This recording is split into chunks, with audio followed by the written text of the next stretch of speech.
Hello friends, welcome back to my channel. हाजिर हुए एक नई लव स्टोरी लेकर। तो चलिए वीडियो को स्टार्ट करते हैं। रोम के टीम मेंबर्स भी उसका साथ देने लग जाते हैं, जिसके बाद बॉस बोलता है, अच्छा तो तुम लोगों की वजह से ही ये प्रोजेक्ट लेट हुआ है, इसलिए मैं तुम सभी को यहाँ से निकाल रहा हूँ।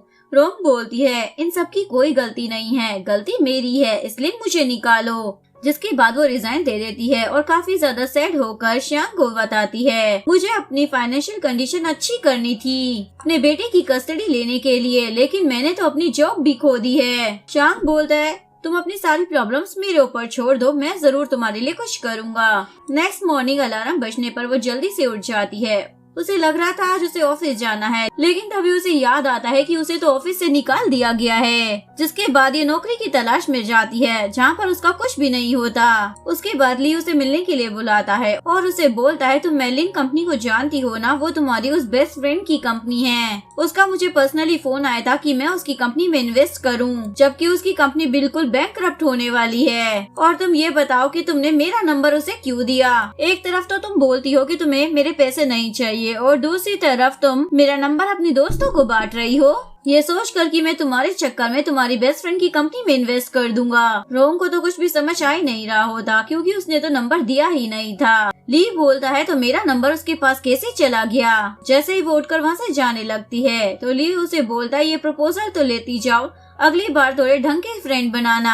वो बोलती है, वो बहुत ही अच्छी है और मुझे तुमसे ये सब कुछ पूछने की जरूरत नहीं है। जब तुम मुझे छोड़ के चले गए थे मेरे सबसे ज्यादा बुरे वक्त में, तो उसने मेरा साथ दिया था। घर आने पर उसे श्याम मिल जाता है। वो उसे बोलता है, तुम जॉब ढूंढने के लिए गई थी क्या? मैंने तुम्हारे घर के बाहर तुम्हारा बहुत ही ज्यादा इंतजार किया और उसे किस करने वाला था। वो बोलती है, दोबारा ऐसे बिहेव मत करना। वो बोलता है, क्यों? कपल्स के बीच में ये सब कुछ तो नॉर्मल होता है ना, इसलिए थोड़ी सी स्वीटनेस तो तुम मुझे दे ही सकती हो ना। लेकिन वो तो उसे पानी थमा देती है। शांग उसे बोलता है, क्यों ना तुम मेरी लो फर्म में काम कर लो या फिर मेरे डैड की कंपनी में। वो बोलती है, मुझे इस तरीके से नौकरी नहीं चाहिए, सब मेरे बारे में क्या सोचेंगे। वो बोलता है, जिसको जो सोचना है सोचने दो, मैं तो चाहता हूँ कि सबको पता चले कि मैं तुम्हें कितना ज्यादा प्रोटेक्ट करता हूँ। वो बोलती है, अगर मुझे 2-4 दिन में जॉब नहीं मिलती है तो मैं तुम्हारे कहने की वजह से तुम्हारी कंपनी में काम कर लूंगी। इसके बाद वो अपनी फ्रेंड से मिलने के लिए जाती है और उससे पूछती है, क्या तुमने ली से कांटेक्ट किया था? क्या तुम्हारी कंपनी बर्बाद होने वाली है? फ्रेंड बताती है, मैं प्रेग्नेंट हूँ और शायद लड़का ही होगा। मैं इस बच्चे को जन्म देना चाहती हूँ, लेकिन हमारी कंपनी डूबती जा रही है। मुझे लगा अगर मैं ली से हेल्प मांगूंगी तो वो तुम्हारे चक्कर में हमारी हेल्प कर देगा। वो बोलती है, जब मेरे पेरेंट्स ने मुझे घर से निकाल दिया था तब तुमने ही मुझे अपने घर पर रखा था। तुमने अपनी इनकम से 1 साल तक मेरी हेल्प की। इवन मेरे चक्कर में तुम लोग हनीमून पर भी नहीं गए थे, पर मैं इसमें कुछ भी नहीं कर सकती हूँ क्योंकि ली ने मना कर दिया है। उसकी फ्रेंड तो पागल हो जाती है, जब हमारे पास पैसे ही नहीं होंगे, हमारी कंपनी डूब जाएगी तो हम दूसरे बच्चे के खर्चे कैसे पूरे करेंगे? शायद मुझे अबॉर्शन ही कराना पड़ेगा। लगता है मेरा बेटा मेरी किस्मत में ही नहीं है। रोम को काफी ज्यादा बुरा लग रहा होता है कि वो अपनी बेस्ट फ्रेंड की हेल्प नहीं कर पा रही है। इधर ली का अपनी कंपनी में मन नहीं लग रहा होता, इसलिए वो अपने बेटे से मिलने के लिए चला जाता है। जहाँ पर आने के बाद उसे पता चलता है जो लाइब्रेरी उसने बनवाई थी उसमें लियांग ने बहुत सारी बुक्स डोनेट की हैं। असिस्टेंट उसे बोलता है, अरे वाह, शराब पीने के अलावा तुम कुछ और भी कर लेती हो। रोंगली से परमिशन लेती है, क्या वीकेंड्स पर मेरा बेटा मेरे साथ रह सकता है? जिसके लिए ली मान जाता है। घर आने के बाद शांग उसके लिए बहुत सारे गिफ्ट लेकर आया होता है, जो कि लिमिटेड एडिशन के होते हैं और ये सारे उसके खुद के बचपन के खिलौने थे। वो बोलता है, अगर तुम इनसे खेलना चाहते हो ना तो अपनी मॉम के घर बार बार आया करना। थोंग उसे बोलता है, तुम मॉम के बॉयफ्रेंड हो ना, तुम मेरी मॉम को पसंद करते हो ना? वो बोलता है, ये बताओ, तुम्हारे डैड एंडी के साथ घूमते हैं और मैं तुम्हारी मॉम के साथ, ये देखकर तुम्हें बुरा नहीं लगता क्या? वो बोलता है, नहीं, मैं बिल्कुल भी सैड नहीं होता, क्योंकि मॉम डैड जब भी साथ में होते हैं तो वो बहुत ज्यादा लड़ाई करते हैं। वो अनहैप्पी हो जाते हैं तो मैं भी अनहैप्पी हो जाता हूँ, इसलिए मॉम तुम्हारे साथ ही सही है।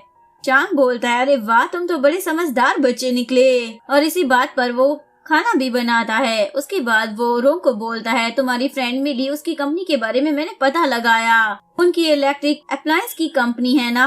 उन्होंने ली से हेल्प मांगी थी, पर ली उनकी हेल्प नहीं करेगा क्योंकि उनकी कंपनी काफी ज्यादा छोटी है। लेकिन कोई और है जो उनकी कंपनी में इन्वेस्ट करके उनकी हेल्प कर सकता है। एक्चुअली में वो खुद की ही बात कर रहा होता है। रोंग उसे मना करती है। वो बोलता है नहीं, मैं इन्वेस्ट करूंगा और उस कंपनी की मैनेजर तुम होगी। तभी मिली के हस्बैंड का कॉल उसे आता है। वो बताता है मेरी उससे बहस हो गई थी, पता नहीं वो कहाँ चली गई। मैं बच्चा चाहता था पर वो नहीं। लेकिन कुछ देर बाद मिली खुद ही उसके पास आ जाती है। वो उसे बोलता है चलो जैसा तुम कहोगी वैसा ही होगा, हम इस बच्चे को नहीं करेंगे। तभी रोंग आकर उसे बताती है कि हमें इन्वेस्टर मिल गया है, जिसके बाद ये दोनों खुश हो जाते हैं। जिसके बाद ये लोग श्यांग की कंपनी में आकर प्रपोजल के बारे में बात करते हैं। उसकी फ्रेंड नोटिस करती है इन दोनों की कुछ ज्यादा ही अच्छी बढ़ रही है, तो वो उसे बोलती है वो तुम्हारा बॉयफ्रेंड है ना, तभी तो वो हमारी इतनी ज्यादा हेल्प कर रहा है। लेकिन वो बोलती है नहीं। फ्रेंड बोलती है पर वो ली से तो बहुत ही ज्यादा अच्छा है, वो इतना ज्यादा कोल्ड है जैसे कि फ्रीज में पैदा हुआ हो। अगर अभी तक मैंने शादी नहीं की होती ना तो मैं इससे फर्स्ट से शादी कर लेती। इधर श्यांग इस प्रपोजल को अपने डैड के सामने रखता है कि मैं इसमें पैसे लगाने वाला हूँ, लेकिन उसके डैड मना कर रहे होते हैं और उसे बोलते हैं तुम्हें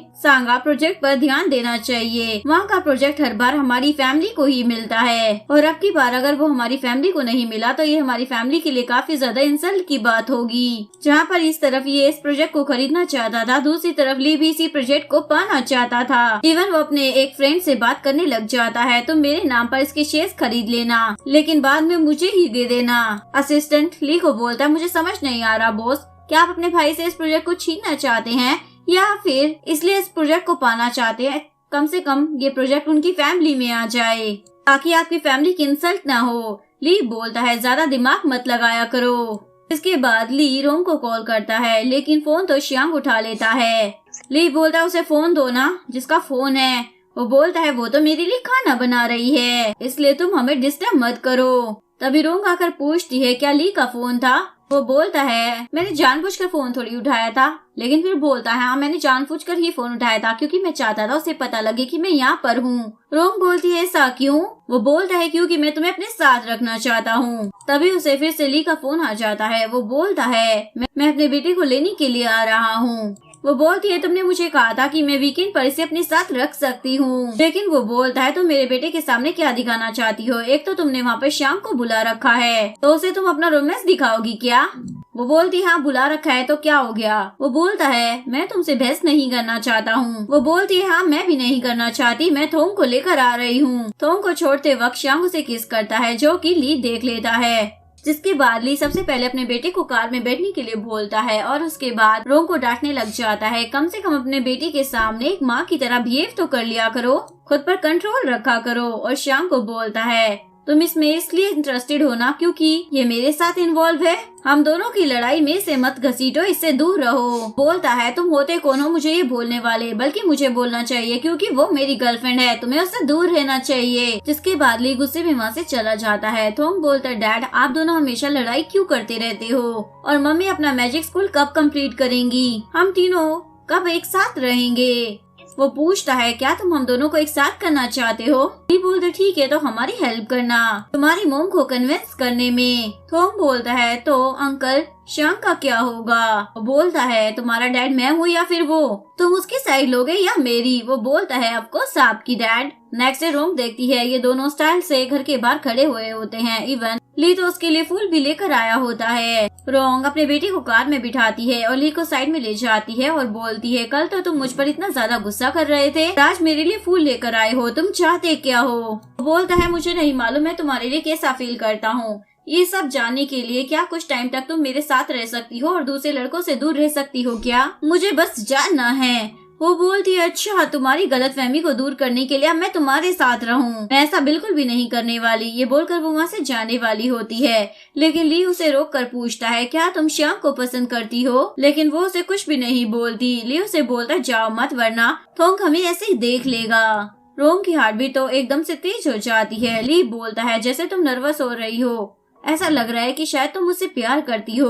वो बोलती है हाँ एक टाइम था जब मैं तुम्हें प्यार करती थी, लेकिन तुम मुझे ऐसे ही छोड़कर चले गए, तुम्हें मालूम भी है मैंने कितनी सारी प्रॉब्लम्स का सामना किया, मुझे घर से निकाल दिया गया, इतनी मेहनत कर कर मैंने थोंग को पढ़ाया और अब तुम होते कौन हो ये सब कुछ बोलने वाले। वो बोलता है उस रात मैंने तुम्हें इसलिए मना कर दिया था क्योंकि तुम मेरे लिए स्ट्रेंजर थी, लेकिन आज बहुत कुछ बदल गया है। वो बोलती है क्या बदल गया? तुम मुझे बस इसलिए पाना चाहते हो क्योंकि अभी मैं श्याम के साथ हूँ, तुम बस उससे मुझे छीनना चाहते हो। पर मैं तुम्हें बता दूं, तुम्हें तो सिर्फ दूसरों से चीजें छीननी आती है, उन्हें प्यार से रखना नहीं आता। ये उसे सुनाने के बाद वहाँ से चली जाती है अपनी नई कंपनी में, जहाँ पर उसे मैनेजर बना दिया जाता है। वो श्याम को बोलती है मैंने कभी ये काम नहीं किया, मुझे तो मैनेजिंग के बारे में कुछ भी नहीं मालूम है। तो श्याम उसे बोलता है मेरा एक बेस्ट फ्रेंड है जामू, वो 1-2 साल से हमारी कंपनी में काम नहीं कर रहा है, लेकिन वो तुम्हें सब कुछ सिखा देगा, तुम उसके नीचे असिस्टेंट बन जाना। इत्तेफाक से ली की कंपनी का मैनेजर भी कंपनी को छोड़कर चला जाता है। इन्हें भी जामू की ही याद आती है। ली अपने असिस्टेंट को बोलता है जामू के पास प्रपोजल लेकर चले जाओ कि उसे यहाँ पर अच्छी जॉब मिलेगी। इधर श्याम जामू से बड़ा खुश होकर मिल रहा होता है क्योंकि उसे लग रहा था ये उसका फ्रेंड है तो उसकी कंपनी में तो आएगा ही, कभी उसे मना नहीं करेगा। लेकिन जामू बताता है आपसे पहले मुझसे ली ने पूछ लिया है इसलिए मैं उसी की कंपनी में जाऊंगा, वैसे भी वहाँ पर मुझे सैलरी ज्यादा ऑफर हो रही है।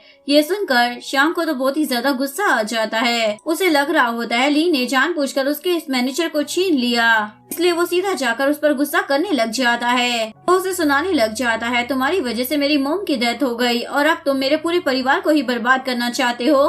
तुम क्या सोच रहे हो ये सब कुछ करने के बाद तुम मेरी फैमिली का हिस्सा बन जाओगे, लेकिन रहोगे तुम नाजायज औलाद ही जिसे एक मिस्ट्रेस ने पैदा किया। इस बात पर वो उसे एक चाटा मार देता है, जिसके बाद रोम को भी पता चल जाता है कि ये दोनों भाई हैं। वो बोलता है क्या तुम मेरी श्याम फैमिली का हिस्सा बनना चाहते हो? ली बोलता है तुम अपने सरनेम का ज्यादा शो ऑफ मत करो, मुझे तुम्हारा सरनेम नहीं चाहिए। वो बोलता है फिर तुम इतनी ज्यादा प्लानिंग और प्लॉटिंग क्यों करते रहते हो, बड़े तरीके से तुमने मेरा मैनेजर मुझसे छीन लिया। वो बोलता है ये क्या बात कर रहे हो, पहली बात मैं तुम्हें बता दूं कि बिजनेस में ये सब कुछ चलता है, वरना कोई भी आगे नहीं बढ़ता। अगर तुम्हें मुझसे कुछ भी वापस चाहिए तो मुझसे छीन कर ले जाओ। वो बोलता है तुमने तो अपने डैड की ही कंपनी को बर्बाद कर दिया, तुम ना बेटे होने के लायक हो ना किसी बच्चे के डैड। इसके बाद ली तो उसकी धुलाई करने लग जाता है और रोंग उसे रोकने के लिए आती है। रोंग को चोट लग जाती है, जिसके बाद श्यांग उसे लेकर वहाँ से चला जाता है और वो रोंग को बताता है मेरे डैड ने इसकी मोम को डेट किया था, लेकिन उनकी आपस में अनबन हो गई थी, जिसके बाद मेरे डैड ने उनसे ब्रेकअप कर लिया था। उसके बाद मेरे डैड को मेरी मोम मिली, मेरे डैड ने मेरी मोम को डेट किया और उनसे शादी कर ली, लेकिन इस बात पर ली की मोम को बहुत ही ज्यादा गुस्सा आता है, मुझे डंप कर दिया और उस लड़की से शादी कर ली। लेकिन जैसे ही उन्हें पता चलता है कि वो प्रेग्नेंट है तो वो हमारे घर पर आकर मेरी मोम को सुनाना स्टार्ट कर देती हैं। और मेरी मोम जो बहुत ही ज्यादा मासूम थी, उन्होंने ना ही ली की मोम को कुछ कहा और ना ही मेरे डैड को कुछ कहा, बस रो रो कर वो बीमार हो गई और उसके बाद उनकी डेथ हो गई। इस वजह से मैं उसे कभी माफ नहीं कर पाऊंगा, लेकिन उसकी दुश्मनी तो जारी है, वो ऐसे उल्टे फुल्टे ट्रिक्स खेलता रहता है मुझे नीचा गिराने के लिए। जिसके बाद वो ली के पास आती है और उससे पूछती है श्यांग ने मुझे जो कुछ भी कहा क्या वो सच है, क्या तुम ऐसा ही करते हो? बोलता है जब तुम्हें उस पर इतना ज्यादा विश्वास है तो उससे ही जाकर पूछो, मुझसे क्यों पूछने आई हो, और वैसे ये हम दोनों का मैटर है, तुम्हें इसमें नहीं पड़ना चाहिए। वो बोलती है नहीं पर मुझे उससे मतलब है। ली बोलता है ओ वो तुम्हारा बॉयफ्रेंड है इसीलिए क्या? वो बोलती है हाँ है तो, जिसके बाद वो उसे किस कर लेता है तो रोंग भी उसे एक चाटा धर देती है और वहाँ से चली जाती है। इधर श्याम बहुत ज्यादा पी रहा होता है क्योंकि वो सैड था। नेक्स्ट मॉर्निंग रोंग उसका मूड ठीक करने के लिए उसके लिए ब्रेकफास्ट बना कर ले जाती है। अगर हमें वो प्रोजेक्ट नहीं मिला तो कोई बात नहीं, हम दूसरा कर लेंगे। असिस्टेंट बोलता है मैं जाकर पता करता हूँ श्यांग हम पर क्यों भड़क रहा था, और वापस आकर वो ली को बताता है एक्चुअली में हमने जो जियाओ को अपने यहाँ पर मैनेजर रख लिया था, उसे श्यांग अपने पास रखना चाहता था, लेकिन उसे हमने रख लिया, इस वजह से श्यांग का काफी ज्यादा नुकसान हो गया है। ली बोलता है तुमने ये जो रायता फैलाया है इसे समेटो। लियांग की एक क्लासमेट है जो काफी ज्यादा इन्वेस्टमेंट कर सकती है, उसकी बात तुम लियांग से करा दो और लियांग को बोल दो कि वो उसकी बात श्यांग से करा दे। वो बोलता है आप उन दोनों की बात आपस में इसलिए कराना चाहते हो ना? असिस्टेंट बोलता है आप उन दोनों को आपस में बिजी रखना चाहते हो इसीलिए ये कर रहे हो ना? दूसरी तरफ लियांग श्यांग को बताती है मेरी एक फ्रेंड है जो इन्वेस्टमेंट करना चाहती है, तो क्यों ना मैं उसे तुम्हारे पास भेज दूँ। तो वो उसे हाँ बोल देता है, लेकिन वो बोलती है वहाँ मैं तुम्हें तभी लेकर जाऊंगी जब तुम मुझे किस करोगे। अब बेचारे श्याम के इतने बुरे दिन भी नहीं आए थे कि वो प्रोजेक्ट लेने के लिए अब इसे किस करेगा, क्योंकि उसे पता था ये उसे इन्वेस्टर के पास लेकर चली ही जाएगी। रात को रोंग ली को कॉल करती है और बोलती है क्या मेरा बेटा सो गया है, मुझे उससे बात करनी थी। रोंग बोलता है मॉम डैड कहानी सुनाने वाले हैं, और ली उसे सिंड्रेला की कहानी सुनाता है और उस कहानी में वो खुद को प्रिंस बना देता है। वो उसे बोलता है तुम मेरे पास वापिस आ जाओ। रोंग को समझ आ जाता है ये उसी से पूछ रहा है, इसलिए बोलती है तुम मेरे प्रिंस नहीं हो, मुझे ऐसा प्रिंस चाहिए जो मेरा ध्यान रखे और पूरी लाइफ मेरे साथ ही बिताए, ना कि ऐसा जिसे अपने आप को कंप्लीट करने के लिए बस मेरी जरूरत है। श्यांग का कॉन्ट्रैक्ट हो जाता है। लियांग उसे बोलती है चलो हम कहीं घूमने के लिए चलते हैं, लेकिन वो तो उसे मना कर देता है, जिस पर इसे काफी ज्यादा गुस्सा आ जाता है। काम खत्म होने के बाद उसने मुझे मना कर दिया। लेकिन तभी असिस्टेंट आकर उसे समझाता है लड़कों की लाइफ बहुत ज्यादा बिजी होती है, उन्हें आगे बढ़ना होता है, तुम्हारी तरह सभी अमीर घर में पैदा नहीं होते। जब उसकी कंपनी में इतने सारे काम है तो वो तुम्हारे साथ घूमने के लिए कैसे जा सकता है। वो बोलती है अरे वाह तुम तो बहुत ही अच्छे सजेशन देते हो, एक काम करो तुम ही मेरे लव स्टोरी के सजेस्टर बन जाओ। इसके बाद श्यांग आधी रात को रोंग के घर पर पहुँच जाता है और सैड होकर उसे बताने लग जाता है कभी कभी तो मुझे बुरा लगता है कि ली को अपने डैड के साथ टाइम स्पेंड करने का मौका ही नहीं मिला, पर फिर मुझे याद आता है उसकी मोम की वजह से मेरी मोम मरी थी, इसलिए मुझे उससे नफरत होने लग जाती है। हम बचपन से एक दूसरे से कॉम्पीट करते आ रहे हैं, बचपन में ग्रेड्स को लेकर और अब बिजनेस को लेकर हमेशा मुझे हराने में ही लगा रहता है। लेकिन रोंग बोलती है क्या मालूम वो ऐसा ना सोचता हो। श्यांग बोलता है तुम नहीं जानती वो कैसा है, वैसे तुम्हें भी ऐसा लगता है कि तुम री से रिलेटेड हो इसीलिए मैं तुम्हारे साथ हूँ। वो बोलती है मुझे ऐसा नहीं लगता। श्यांग बोलता है मैं ना तुम्हें बहुत ज्यादा प्यार करता हूँ, लेकिन वो उसकी बात को मजाक में टाल देती है। वो उसे बोलता है स्टार्टिंग में मैंने तुम्हारा केस इसीलिए लिया था ताकि मैं ली को बर्बाद कर सकूं, लेकिन अब ऐसा कुछ भी नहीं है, लेकिन तुम्हारी वजह से तो मैं तो अपने मिशन से ही हट गया हूँ। लेकिन वो उसकी बातों को इग्नोर कर जल्दी से वहाँ से भेज देती है, क्योंकि रात काफी ज्यादा हो चुकी थी। इधर ली की मोमो से डांट रही होती है तुमने अपने डैड का इतना बड़ा प्रोजेक्ट उनसे छीन लिया, वो उनका मान सम्मान है, वो प्रोजेक्ट हमेशा उन्हीं की फैमिली को मिलता है। वो बोलता है मैं उन्हें अपने डैड सोचकर प्यार क्यों दिखाऊं जब उन्होंने कभी अपना बेटा मुझे समझा ही नहीं। बोलती है अब वो बहुत ज्यादा बीमार है इसलिए प्लीज तुम उनके साथ ऐसा मत करो। श्यांग अपनी लो फॉर्म और कंपनी को तो संभाल ही रहा होता है, साथ ही वो रोंग से मिलने के लिए भी आता रहता था। वो उसके काफी ज्यादा करीब आकर उसे एक फ्लावर देता है और उसके बाद वो किस करता है। यहाँ से जाते हुए वो नोटिस करता है ली की असिस्टेंट से मिल रही है। ली का असिस्टेंट उसे घर छोड़ने के लिए आता है और पीछे पीछे वो भी ये सब कुछ देख रहे होते हैं। हांग बोलता है देखो जरा तुम्हारी असिस्टेंट का तो तुमसे भी बड़ा घर है, पक्का ली ने इसे तुम्हारी कंपनी में जासूसी करने के लिए भेजा है। रोंग बोलती है जरूरी थोड़ी है, हो सकता है ये ली की असिस्टेंट की फ्रेंड हो जो उसे जानती हो। वो बोलता है तुम्हें हमेशा ली की ही साइड लेनी होती है ना, चाहे कुछ भी हो।